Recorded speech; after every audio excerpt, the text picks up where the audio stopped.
Bismillahirrahmanirrahim. Assalamualaikum warahmatullahi wabarakatuh. Innal hamdalillah nahmaduhu wa nasta'inuhu wa nastaghfiruh wa natubu ilaihi wa na'udzu billahi min syururi anfusina wa min sayyiati a'malina. May yahdihillahu fala mudilla lahu wa may yudlil fala hadiya lahu. Ashhadu an la ilaha illallah wahdahu la syarika lah wa ashhadu anna Muhammadan abduhu wa rasuluhu la nabiyya ba'dah. Allahumma salli wa sallim wa barik ala sayyidina Muhammad wa ala alihi wa ashabihi ajma'in wa man tabi'ahum bi ihsanin ila yaumiddin. Amma ba'd. Qala Allah Ta'ala fi kitabihil karim. A'udzu billahi minasy syaithanir rajim. Bismillahirrahmanirrahim. Wa idza qila lahum aminu kama amanan nasu qalu anu'minu kama amanas sufaha. Ala innahum humus sufaha walakin la ya'lamun. Shadaqallahul adzim. Para jamaah yang dipun muliakan Allah Subhanahu wa taala, monggo sareng-sareng kita bika majelis kula panjenengan sedaya dalu menika kanthi wawasan basmalah ugi selawat. Bismillahirrahmanirrahim. Allahumma salli wa sallim wa barik ala sayyidina Muhammad. Salajengipun monggo tansah muji syukur dumateng rasa dalam Allah Subhanahu wa taala kanthi wawasan hamdalah. Alhamdulillahi rabbil alamin ala kulli halin wa nikmatin. Atas segala sesuatu yang Allah berikan dan nikmat-nikmat yang dianugerahkan. Mugi-mugi kemawon kanthi raos syukur kula panjenengan Allah badhe tansah nambahi nikmatipun dumateng kula panjenengan sedaya. Insyaallah nggih. Selawat ugi salam mugi tansah konjuk dumateng junjungan kula panjenengan, teladan kula panjenengan sedaya baginda Nabi Muhammad sallallahu alaihi wasallam. Monggo kanthi wawasan salawat Allahumma salli wa sallim wa barik ala sayyidina Muhammad. Mugi-mugi kula panjenengan benjing tansah pikantuk syafaat insyaallah. Salajengipun kagem keberkahan majelis kula panjenengan, untuk keberkahan kita, keluarga yang di rumah, saudara-saudara kita sesama muslim, sesama mukmin di mana saja berada. Mugi-mugi ingkang nembe gerah pinaringan sehat, nggih. Ingkang nembe kesusahan dipun cabut kesusahanipun lan dipun paringi kebahagiaan. Ingkang nembe kesulitan dimudahkan, sing kagungan utang ndang lunas, nggih. Sing dereng mantu gendang pikantuk mantu, sing dereng pinaringan wayah gendang pinaringan wayah. Insyaallah monggo nyuwun dumateng Allah kagem sedaya tujuan saya kala wau kanthi wasilah barokah suratul Fatihah. Liridallah wa lisafati Rasulillah wa kulli niyatin salihah. Al-Fatihah. A'udzu billahi minasyaitonir rajim. Bismillahirrahmanirrahim. Alhamdulillahi rabbil alamin arrahmanir rahim maliki yaumiddin. Iyyaka na'budu wa iyyaka nasta'in. Ihdinas siratal mustaqim. Siratal ladzina an'amta 'alaihim ghairil maghdubi 'alaihim waladdallin. Amin. Alhamdulillah, malam hari ini kita akan melanjutkan kajian tentang tafsir Imam Ibnu Katsir jilid yang pertama, juz pertama. Insyaallah malam hari ini sampai di ayat yang ke-13 dari surah Al-Baqarah. Bayuh jelah ge 13 nggih. Wis ping pirang pertemuan iki wae. Nggih kuwadah tapi memang alan-alan watan kelakon ngaten terase tiyang Jawi insyaallah. Saya bacakan ayat yang ke-13. A'udzubillahi minasyaitonir rajim. Bismillahirrahmanirrahim. Wa idza qila lahum aminu kama amanan nasu qalu anu'minu kama amanas sufaha. Ala innahum humus sufaha walakin la ya'lamun. Yang artinya, apabila dikatakan kepada mereka, berimanlah kamu sebagaimana orang-orang lain telah beriman, Mereka menjawab, akan berimankah kami sebagaimana orang-orang yang bodoh itu telah beriman? Ingatlah, sesungguhnya merekalah orang-orang yang bodoh, tetapi mereka tidak tahu. Quran Surah Al-Baqarah 13. Jamaah yang dimuliakan oleh Allah, ayat ini masih berbicara sebagaimana ayat yang sebelumnya, yaitu tentang orang, kenapa Pak? Tentang orang munafikin. Sebagaimana halnya disebutkan dalam ayat 8, 9, 10, 11, 12, dan 13 ini masih berbicara tentang orang yang sama. Kalau di ayat 12, 13-nya ketika mereka dikatakan la tufsidu fil ard, mereka mengatakan qalu innama nahnu muslihun. Nah, kemudian ketika dikatakan kepada mereka wa idza qila lahum, dan ketika dikatakan kepada mereka aminu, berimanlah kalian, kama amanan nas, sebagaimana orang-orang yang lain telah beriman. Apa jawab mereka? Qalu anu'minu.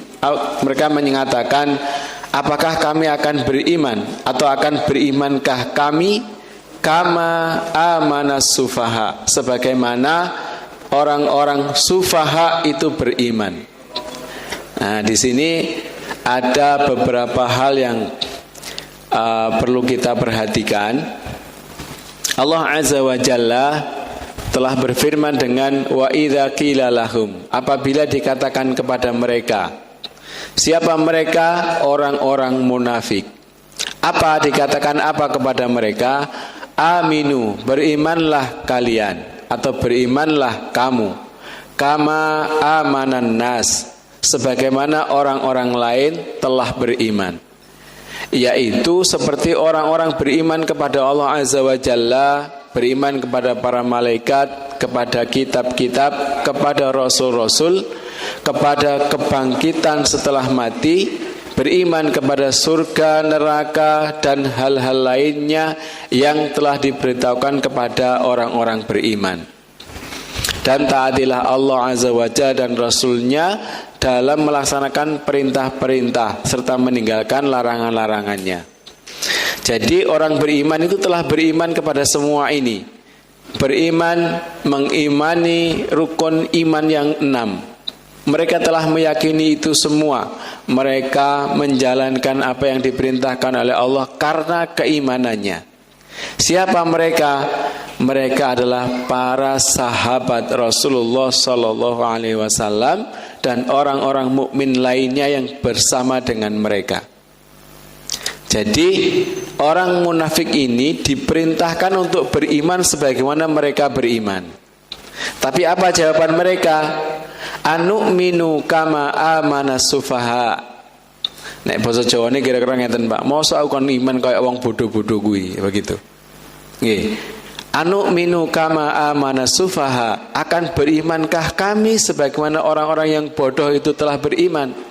Jadi yang mereka maksud dengan orang bodoh di sini adalah para sahabat Rasulullah Sallallahu Alaihi Wasallam.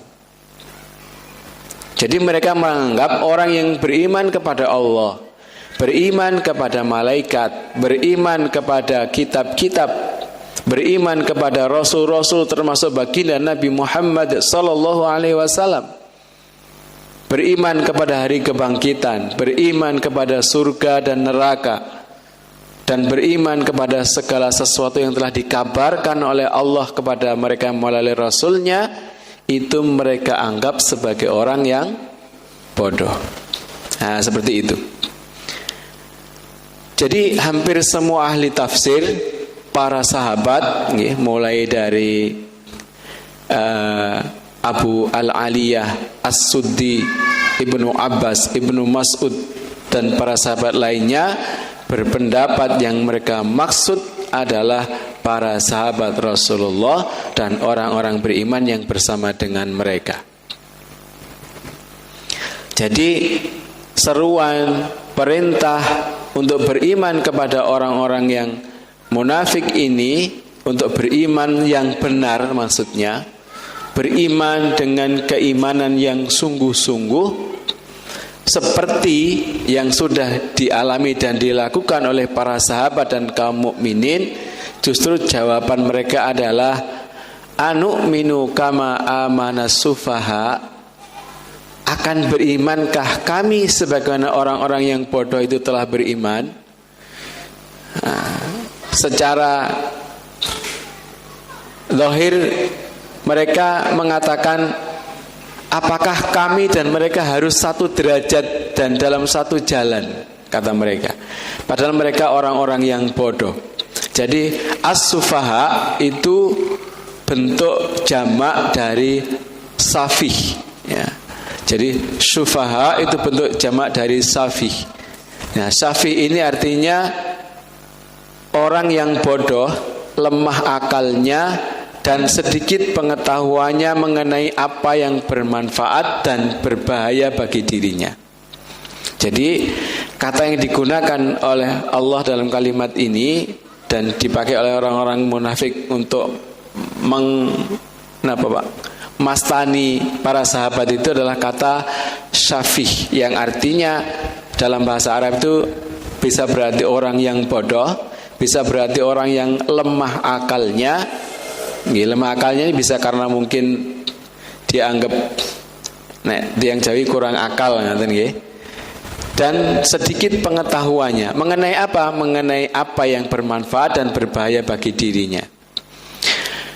Kalimat ini atau kata ini digunakan ya, Allah Azza wa Jalla menyebut kaum perempuan dan anak-anak sebagai sufaha atau orang-orang yang lemah.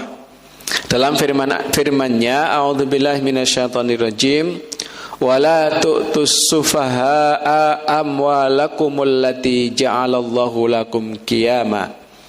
Dan janganlah kamu serahkan kepada orang-orang yang belum sempurna akalnya harta mereka yang ada dalam kekuasaanmu. Quran Surah An-Nisa. Seluruh ulama tafsir berkata mereka adalah kaum perempuan dan anak-anak.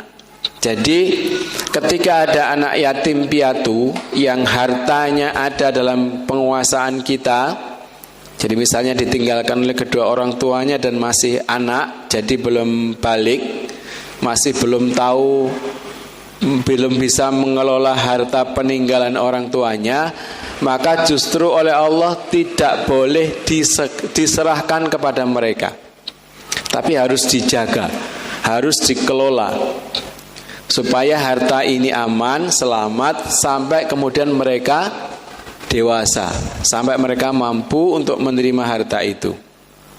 Nah, jadi anak-anak yang seperti itu disebut dalam ayat ini adalah sebagai sufaha, orang yang lemah.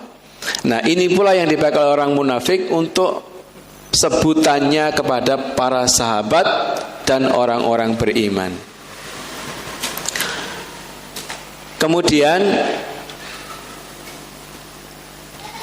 dalam ayat ini Allah Azza wa Jalla telah menjawab sebutan mereka itu melalui firman-Nya, ala innahum humus sufaha. Ingatlah sesungguhnya merekalah orang-orang yang bodoh. Jadi Allah Azza wa Jalla menegaskan dan membatasi sifat bodoh itu hanya bagi mereka. Walakin la ya'lamun, tetapi mereka tidak tahu.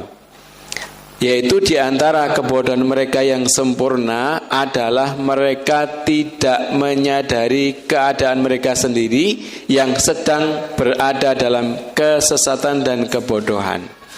Keadaan itu membuktikan bahwa mereka lebih buta dan lebih jauh dari petunjuk.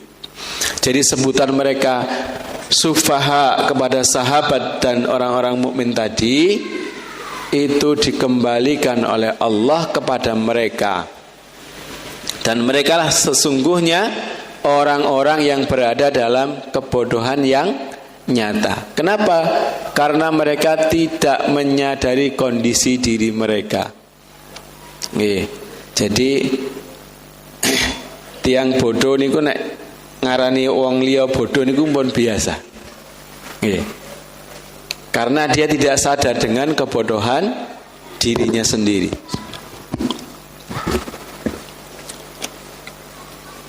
Begitu pula dengan orang-orang munafik ini. Mereka menyebut orang-orang beriman, para sahabat yang begitu luar biasa kedudukannya di hadapan Allah dengan sebutan sufaha. Maka dikembalikan oleh Allah bahwa ala innahum humus sufaha walakin la ya'lamun. Nah, ditambah lagi dengan itu. Mereka lah para sufaha dan mereka tidak tahu itu, tidak sadar dengan kondisi dirinya. Jamaah yang dimuliakan oleh Allah, inilah karakter, inilah sebutan-sebutan mereka orang-orang munafik dan tingkah laku, sikap, perilaku mereka dalam mensikapi ayat-ayat Allah, dalam mensikapi perintah-perintah Allah Azza wa Jalla. Boleh jadi hal ini muncul, hal ini timbul karena ketidaksempurnaan iman mereka, dan itu disebabkan karena kesombongan mereka, karena keberadaan mereka yang dulunya di strata sosial ini adalah orang-orang yang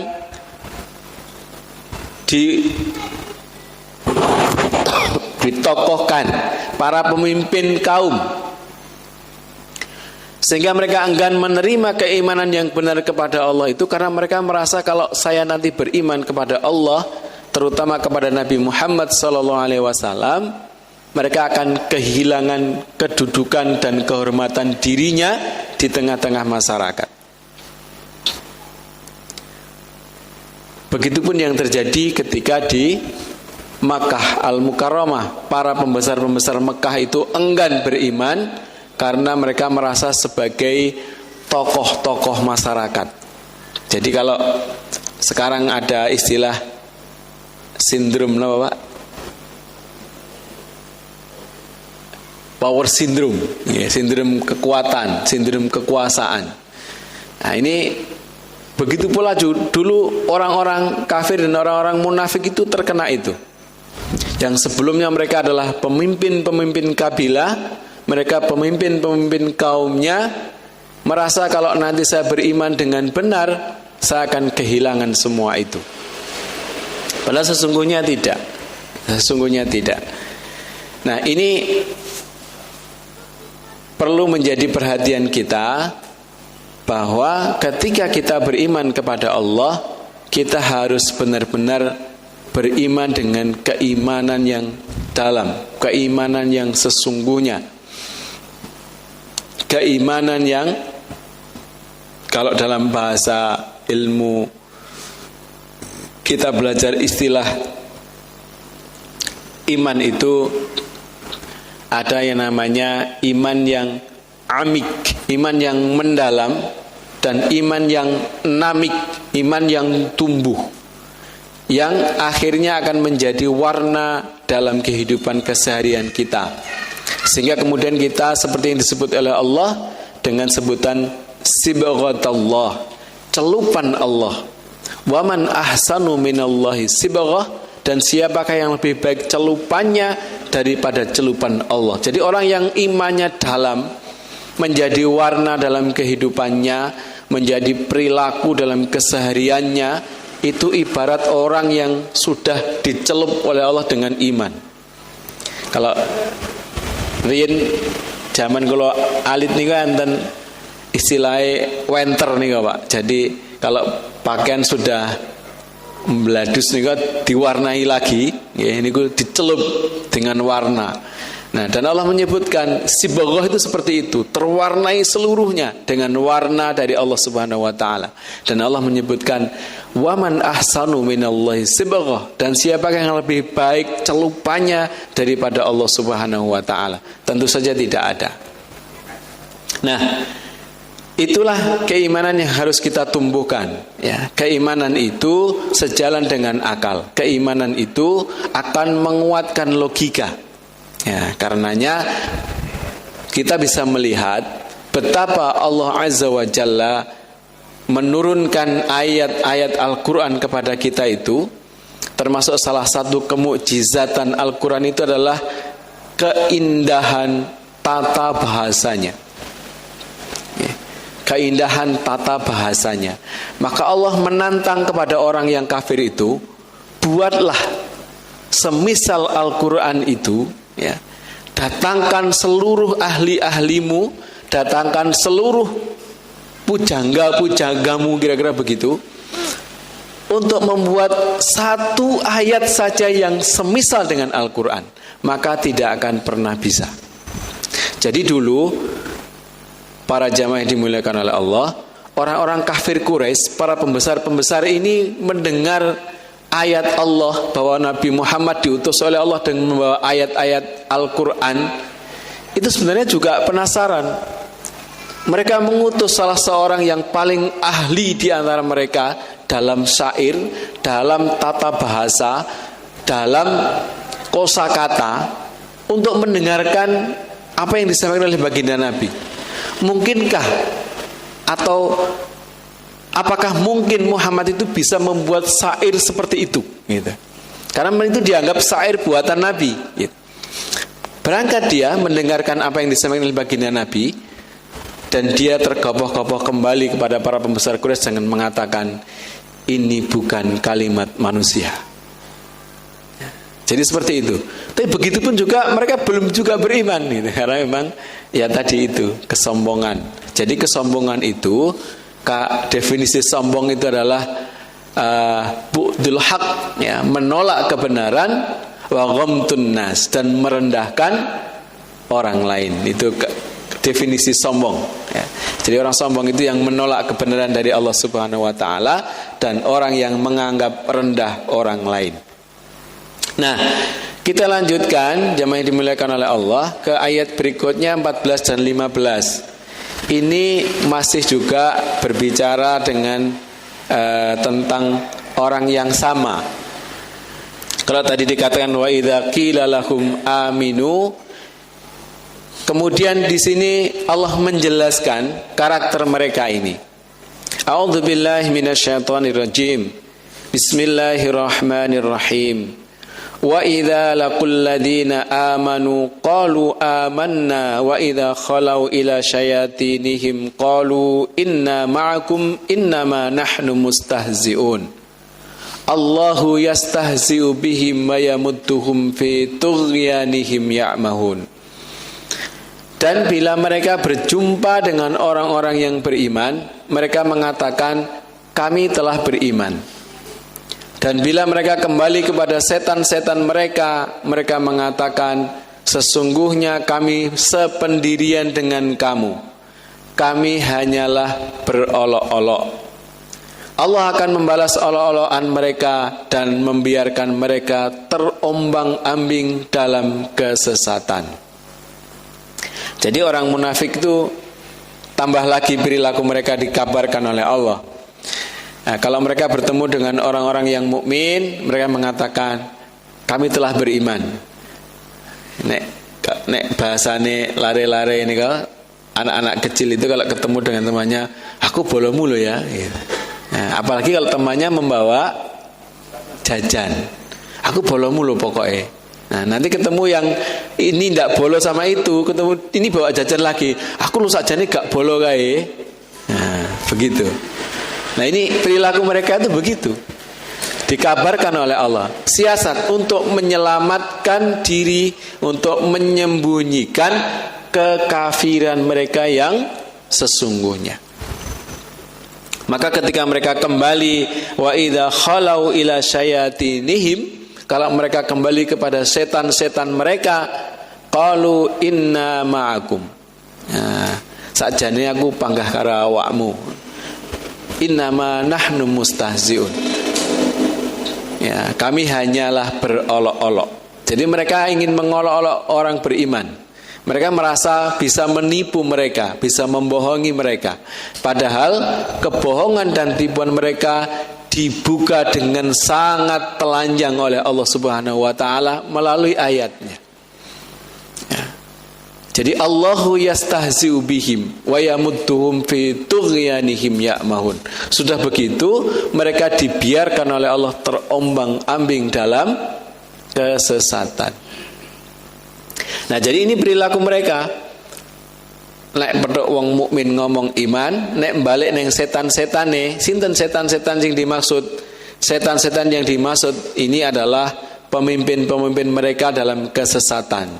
Para tokoh-tokoh dan pembesar-pembesar kafir dan orang-orang Yahudi yang memerintahkan kepada mereka untuk mengingkari Nabi Muhammad SAW.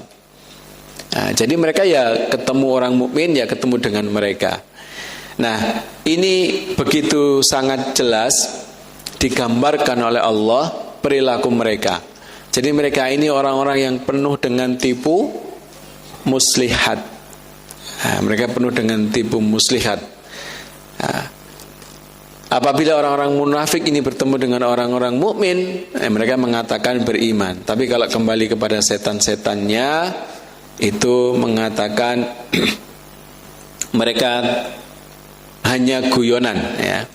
Jadi yang dimaksud dengan syayatinihim itu adalah para pemimpin dan pembesar mereka dari kalangan pendeta Yahudi dan para pemimpin orang-orang musyrik dan munafik.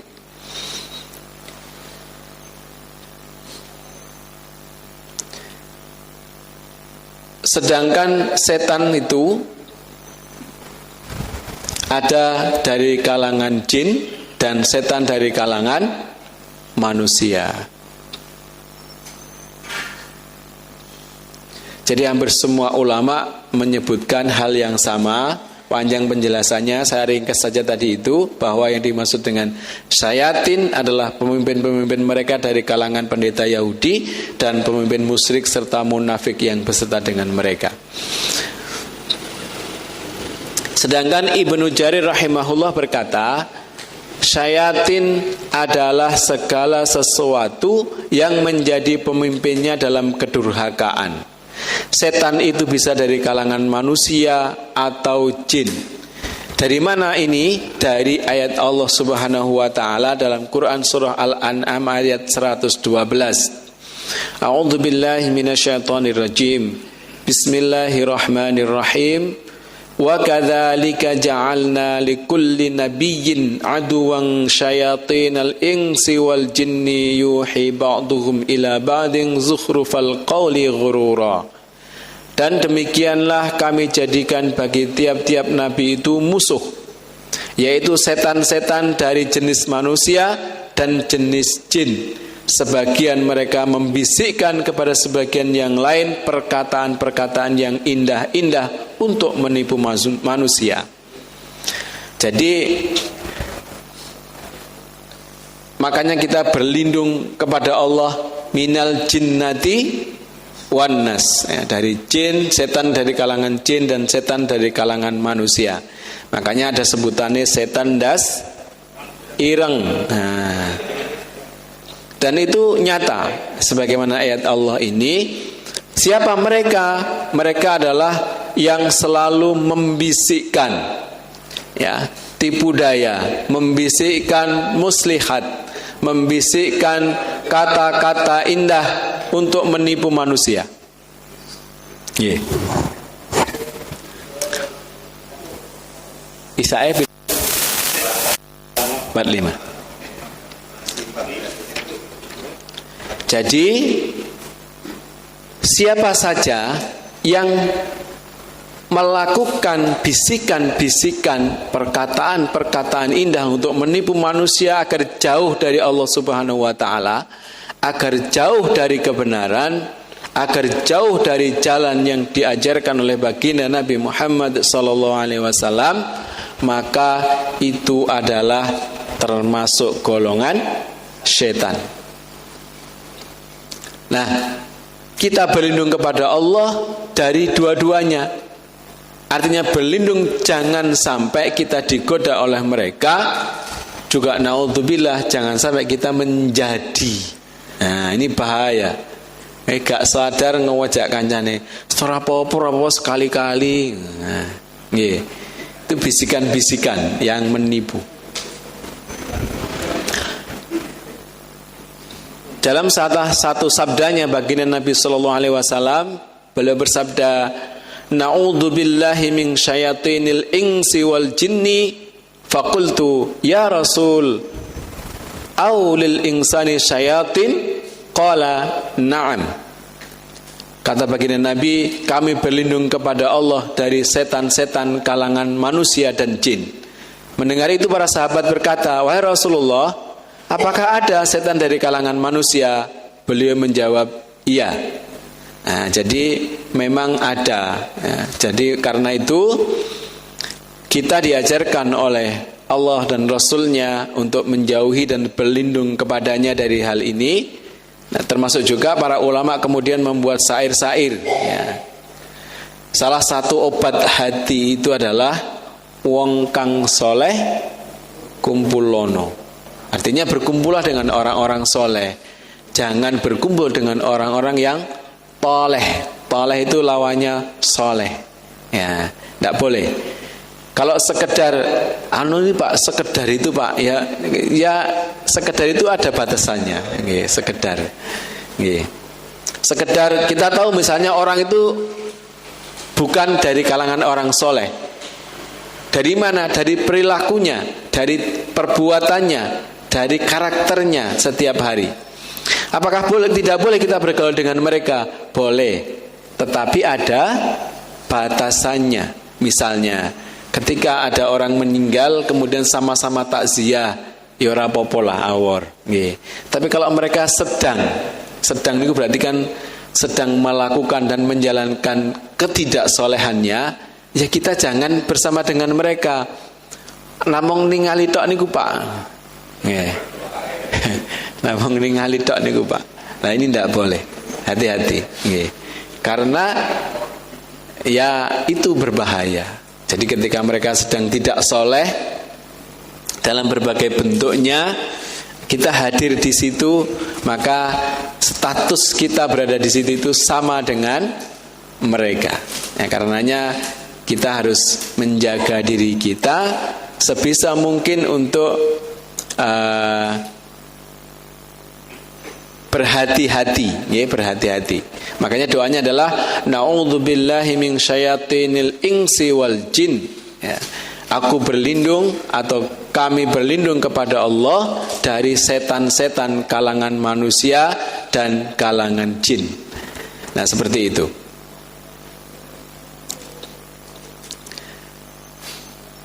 Jadi kalau orang-orang munafik ini kalau bertemu dengan setan-setannya ya mengatakan innama akum. Jadi sesungguhnya saya itu tetap bersama dengan kalian. Ya. Tetapi Allah membalas olo-oloan mereka, termasuk turunnya ayat ini. Jadi Allahu yastahzi'u bihim wa yamudduhum fi tughyanihim ya'mahun. Allah akan membalas olo-oloan mereka dan membiarkan mereka terombang-ambing dalam kesesatan. Imam Ibnu Jarir rahimahullah berkata, Allah Azza wa Jalla memberitahukan bahwa Dia, Allah, akan melakukan hal tersebut kepada mereka pada hari kiamat. Okay. Tetapi kalau menurut ulama yang lain, turunnya ayat ini itu adalah bentuk olok-olokan Allah kepada mereka yang nyata di tengah-tengah kehidupan mereka. Jadi mereka ketika bertemu dengan orang mukmin mengatakan, saya beriman. Ketika kembali kepada setan-setannya mengatakan, aku cuma guyon gak tenanan, aku panggahara awakmu. Nah, seperti itu. Aku hanya berolok-olok. Maka turunnya ayat ini adalah bentuk olok-olokan yang nyata dari Allah Subhanahu wa taala. Karena ketika mereka melakukan olok-olok itu kan orang-orang mukmin gak tahu. Karena orang kan gak bisa baca isi hati nggih Pak nggih. Tapi begitu mereka melakukan itu, orang-orang munafik ini, Allah menurunkan ayat yang begitu cetha welo-welo basa Jawa ini, sangat jelas memberitahukan kepada orang mukmin, kepada Rasulullah sallallahu alaihi wasallam dan orang-orang yang bersamanya, orang-orang munafik kuwi ngene lho, nek omong ning awakmu ngene iki mung guyon. Ini kan bentuk pembalasan yang sangat nyata dari Allah Subhanahu wa taala, bahkan ketika mereka masih hidup. Ibaratnya pun ngeten, Pak. Kula mbujuki jenengan. Nah, saya merasa sudah bangga bisa menipu jenengan. Wong percaya kabeh karo aku. Nah, tak bujuki. Nah, tiba-tiba ada firman Allah, wong kuwi mau bujuki awakmu. Ini kan bentuk olo-oloan yang ibaratnya nek tiang Jawa ini kan apa istilahnya? Dilehne ning ngarep mripate. Nggih mripate nggih. Aja sitoke. Nggih. Ini bentuk olo-oloan yang sangat nyata dari Allah Subhanahu wa taala kepada mereka. Dan begitu pun nanti di akhirat mereka akan diolok-olok oleh Allah. Sebagaimana firman Allah Subhanahu wa taala dalam salah satu ayatnya dalam Quran surah Al-Hadid ayat yang ke-13, A'udzubillahi minasyaitonirrajim. Bismillahirrahmanirrahim. Yauma yaqulul munafiquna wal munafiqatu lil ladzina amanu dzuruna naqtabis min nurikum qila irji'u wara'akum faltamisu nura faduriba bainahum bisurin lahu babun batinuhu fihi rahmatu wa zahiruhu min qibalihil adab. Pada hari ketika orang-orang munafik, laki-laki dan perempuan berkata kepada orang-orang yang beriman, tunggulah kami supaya kami dapat mengambil sebagian dari cahayamu. Dikatakan kepada mereka, pada orang-orang munafik itu, kembalilah kamu ke belakang dan carilah sendiri cahaya untukmu. Lalu diadakan di antara mereka dinding yang mempunyai pintu. Di sebelah dalamnya ada rahmat dan di sebelah luarnya dari situ ada siksa. Para jamaah yang dimuliakan oleh Allah, setelah tadi kebohongan mereka, dusta mereka, tipu daya mereka di dunia disampaikan oleh Allah dalam ayatnya kepada orang-orang mukmin, nanti di akhirat orang-orang munafik ini akan diolok-olok lagi.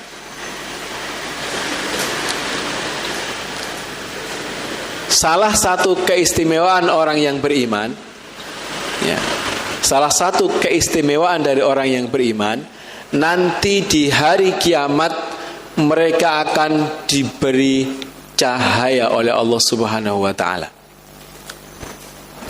Bentuknya seperti apa? Ya, tidak usah kita bayangkan, yang jelas bercahaya. Sehingga ketika suatu saat ditanya baginda Nabi, "Ya Rasulullah, bagaimana engkau nanti membedakan mana umatmu dan umat-umat sebelummu?" Rasulullah menjawab dengan gampang, mereka nanti bercahaya. Pokoknya sing mekan, sing mencorong yaitu umatku. Begitu. Bercahaya, bukan kinclong. Kinclong itu gilap, Pak. Kalau bercahaya itu seperti lampu itu memancarkan sinar. Nah, ono sentere, ono sentolope. Nah, terang redupnya cahaya itu tergantung kedekatan kita kepada Allah, tergantung seberapa besar keimanan kita kepada Allah. Maka termasuk ini kita mohon kepada Allah. Jangan lupakan doa ini. Ketika berjalan berangkat ke masjid, ada doanya. Allahumma ja'al fi qalbi nuron. Ya Allah, jadikanlah di dalam hatiku itu cahaya. Wa fi sam'i nuron. Dalam pendengaranku itu cahaya. Wa fi basari nuron. Dalam penglihatanku cahaya. Wa fi wa an yamini nuron. Di sebelah kananku cahaya. Jadi seluruh diri kita ini kita mohon kepada Allah untuk diberi cahaya yang nanti bersinar. Dan itu betul. Sehingga nanti di yaumul kiamah, di hari kiamat, orang-orang mukmin yang bercahaya itu, ya karena bercahaya, sehingga mau jalan kemana aja gampil, mudah, kelihatan. Lah orang-orang munafik ini gelap gulita, Pak, mereka. Maka mereka mengatakan kepada orang-orang yang beriman itu, dikabari oleh Allah itu, entanan aku ben iso nunut cahayamu. Begitu. Mereka mengatakan kepada orang beriman, tunggulah kami supaya kami dapat mengambil sebagian dari cahayamu. Nah, kemudian orang mukmin mengatakan kepada mereka, ya bali golek ana cahayamu ning ndi? Golek ana dhewe. Gitu. Nah, itu bentuk olok-olokan Allah kepada mereka nantinya. Dan setelah itu akan Allah buatkan sebuah dinding yang ada pintunya, yang di sebelah dalamnya adalah nikmat dan karunia Allah Subhanahu wa taala yang diisi oleh orang-orang yang beriman, di sebelah luarnya adalah kegelapan dan siksa untuk orang-orang munafik dan orang-orang yang kafir kepada Allah Subhanahu wa taala. Ini kabar firman Allah dalam Quran surah Al-Hadid ayat yang ke-13, bahwa nanti akan terjadi seperti itu. Sehingga cahaya dalam diri kita, nurun ala nur dari Allah Subhanahu wa taala, itu harus senantiasa kita mohon. Ya.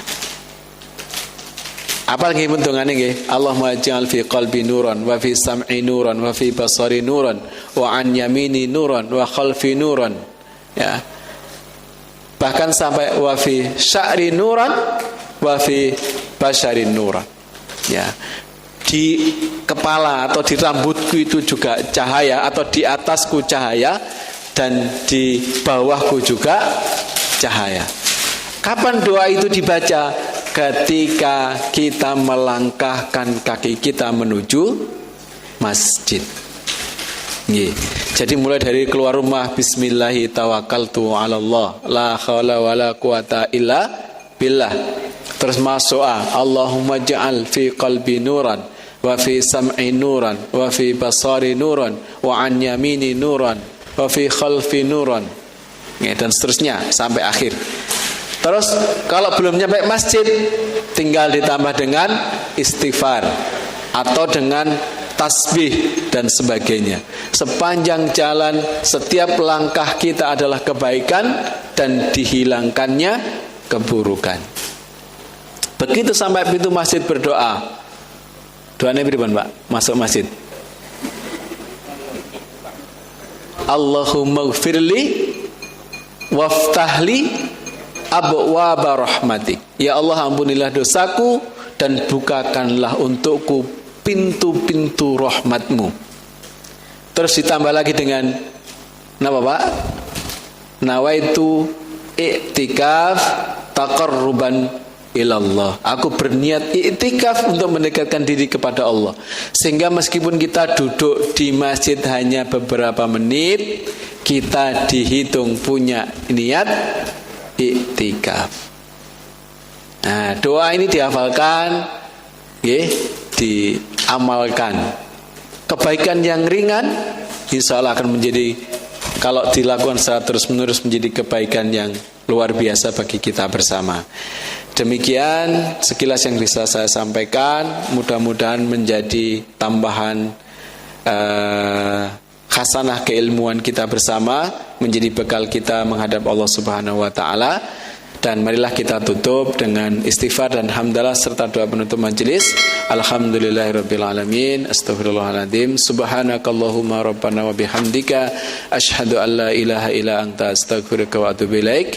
Kurang lebihnya mohon maaf. Wallahul muwafiq ila aqwamit thoriq. Wassalamualaikum warahmatullahi wabarakatuh.